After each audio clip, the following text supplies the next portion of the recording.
नमस्कार दोस्तों, महानगर मेल आपके लिए एक विशेष कार्यक्रम की सीरीज लेकर आया है जिसका नाम है कुछ खास कुछ राज। इस कार्यक्रम के माध्यम से हम आपसे राष्ट्रीय सुरक्षा, राष्ट्र निर्माण, भारत के विदेशों से संबंध और देश की विभिन्न खुफिया एजेंसियों से जुड़े लोगों के अनुभव समय समय पर साझा करेंगे, जिसे जानना आपके लिए काफी दिलचस्प होगा।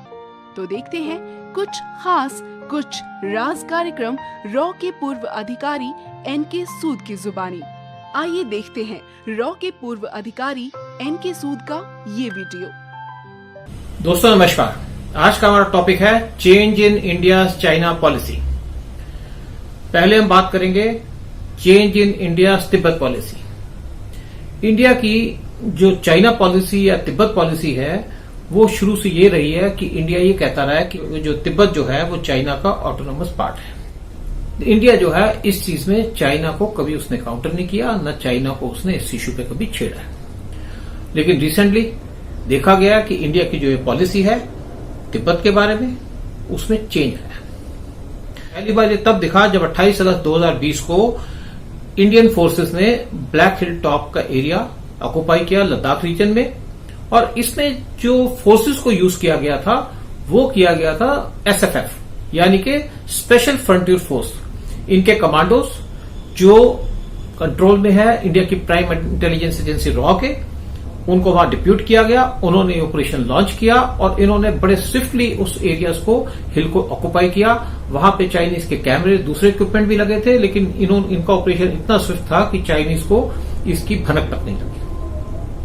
और ये जो एसएफएफ के कमांडोज हैं ये तिब्बतन से नॉर्मली 62 से काम कर रहे हैं रॉ के अंडर, और साथ में इनको यूज किया जाता है कभी ना कभी कोई स्पेशल ऑपरेशंस में। ये जो तिब्बतन्स हैं इनको कहा जाता है खम्पास। ये खप्पा एक एरिया है, वहां को बिलोंग करते हैं और ये एक बड़े स्ट्रांग फाइटर्स हैं, और इनको ये भी कहा जाता है कि ये तिब्बतन निंजास हैं। इस ऑपरेशन के अंदर एक एसएफएफ कमांडो नईमा तेनजिंग, उनकी डेथ हो गई।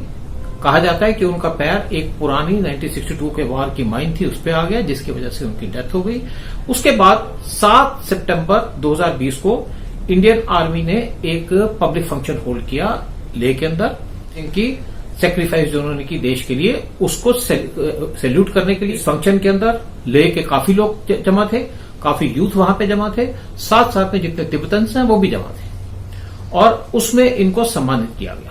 वहां पे लोगों ने नारे लगाए, भारत माता की जय, जय तिब्बत। और ये जो स्लोगन्स लगे लेह के अंदर, इतनी तेज आवाज थी कि इनकी आवाज गूंज करके बॉर्डर के पास, चाइना के पास भी पहुंची। कि ये इंडिया की जो तिब्बत की पॉलिसी है उसमें बड़ा मेजर शिफ्ट है, और इसकी वजह से चाइना में बहुत नर्वसनेस भी है, और चाइनीज लीडरशिप जो है क्योंकि वो बड़ी सेंसिटिव है तिब्बत के ऊपर। दूसरा इश्यू हम बात करेंगे इंडियाज एक्ट ईस्ट पॉलिसी। जब प्राइम मिनिस्टर मोदी मई 2014 में पावर में आए तो उन्होंने अपने स्वेरिंग इन सेरेमनी के अंदर जो एक Lobsang Sangay, president of Tibet government in exile है, उनको बुलाया। साथ साथ में कुछ जो हमारे नेबरिंग कंट्रीज के लीडर्स थे उनको भी बुलाया था, और साथ में उन्होंने बुलाया था जो ताइवान के ट्रेड रिप्रेजेंटेटिव है। जो ताइवान के ट्रेड रिप्रेजेंटेटिव है वो बैठे थे बाकी डिप्लोमेट्स के साथ। जब मनमोहन सिंह की गवर्नमेंट थी उस टाइम पे जो इंडिया की पॉलिसी थी चाइना को लेकर के, 2012 से उन्होंने एक पॉलिसी बनाई लुक ईस्ट पॉलिसी। मतलब वो देख रहे थे कि चाइना क्या कर रहा है, उसको देखते थे लेकिन करते कुछ नहीं थे, और जिसकी वजह से शायद इंडिया को बड़ा नुकसान भी हुआ। लेकिन जैसे ही मोदी पावर में आए उन्होंने इस पॉलिसी को चेंज किया, उन्होंने लुक ईस्ट पॉलिसी को चेंज करके इसको बनाया एक्ट ईस्ट पॉलिसी। मतलब कि पीएम मोदी वॉच करते हुए चाइनीज के हर एक स्टेप को, और साथ साथ उसको काउंटर भी करते थे। पीएम मोदी ने चाइनीज के स्ट्रिंग ऑफ पल्स जो इंडियन ओशन में जगह जगह अपनी बेसिस बनाने में लगे थे, उसको काउंटर किया स्ट्रिंग ऑफ डायमंड्स से। मैंने स्ट्रिंग ऑफ पल्स के ऊपर एक वीडियो बनाया जरूर, लेकिन स्ट्रिंग ऑफ डायमंड्स पे मैं बहुत जल्दी एक वीडियो दोबारा से बनाऊंगा। नेक्स्ट जो स्टेप आता है वो आता है change in India's policy in South China Sea. China हमेशा से कोशिश कर रहा था इंडिया को इंडियन ओशन के अंदर घेरने के लिए अपने स्ट्रिंग ऑफ पल्स के थ्रू, लेकिन पीएम मोदी ने उनको जैसे काउंटर भी किया, उसके साथ साथ पीएम मोदी ने कुछ ऐसे स्टेप्स लिए कि पीएम मोदी ने चाइना को साउथ चाइना सी में काउंटर किया। उन्होंने एग्रीमेंट किया वियतनाम के साथ, सिंगापुर के साथ और इंडोनेशिया के साथ। उसके साथ साथ वहां पे उन्होंने वहां पे फैसिलिटीज बनाई जहां पे इंडियन नेवल शिप्स बर्थ कर सकते हैं और वहां पे वो उनको कुछ फैसिलिटी भी मिल सकती है। जहां तक वियतनाम का सवाल है, इंडिया ने एक एग्रीमेंट साइन किया था वियतनाम के साथ, तो ये इंडियन नेवी के जो शिप्स हैं उनको कामरान पोर्ट पे फैसिलिटीज मिलेंगी। वियतनाम ने अपना एक बड़ा इंपॉर्टेंट पोर्ट है, तारांग पोर्ट है, वो भी दिया इंडियन नेवी को यूज करने के लिए। फिर सिंगापुर की बात है, इंडिया ने एग्रीमेंट साइन किया सिंगापुर के साथ, जिसकी वजह से सिंगापुर ने अपना चांगी पोर्ट है वो इंडियन नेवी शिप्स के लिए फैसिलिटेट करने के लिए इंडिया को परमिशन दे दी। तीसरा इंडोनेशिया के साथ इंडिया का एग्रीमेंट हुआ, जिसकी वजह से इंडोनेशिया ने अपना सबांग पोर्ट है वो इंडिया को दे दिया नेवल बेस बनाने के लिए। ये पोर्ट जो है ये क्लोजेस्ट है मलक्का स्ट्रेट के, और ये दूसरी तरफ से सबसे क्लोज पड़ता है इंडोनेशिया की तरफ से इंडिया के अंडमान निकोबार आइलैंड से। ये एक बहुत स्ट्रेटेजिक डीप सी पोर्ट है जहां पे इंडियन सबमरीन्स भी स्टेशन हो सकती है। दूसरा एक और जो मेजर स्टेप लिया इंडिया ने साउथ चाइना सी के अंदर, जब लास्ट वीक ऑफ अगस्त 2020 को इंडियन नेवी ने अपना एक वारशिप भेजा साउथ चाइना सी में, जो वहां पे यूएस के शिप्स खड़े थे उनके साथ कम्युनिकेट करने के लिए, उनके साथ सपोर्ट करने के लिए, उनके साथ स्टैंड करने के लिए। फिर अगस्त 2020 में इंडियन नेवी ने 2 शिप्स को डिप्लॉय किया मलक्का स्ट्रेट के पास।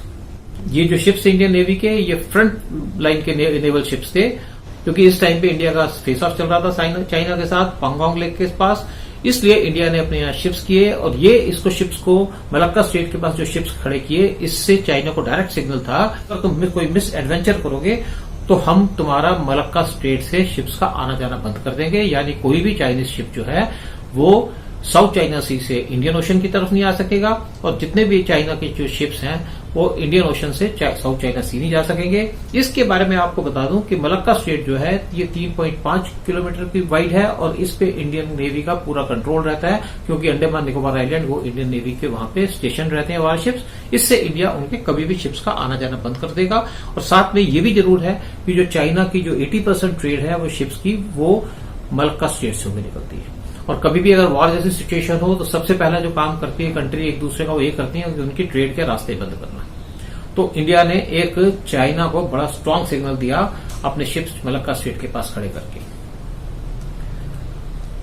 जब इंडियन फोर्सेस ने ब्लैक टॉप हिल को कब्जा किया, उसके साथ आस पास के और भी जितने इंपॉर्टेंट हिल्स थे उन पे भी इंडियन आर्मी ने कंट्रोल किया, और आज ये सारे के सारे जो हिल्स हैं वो इंडियन आर्मी के कंट्रोल में हैं।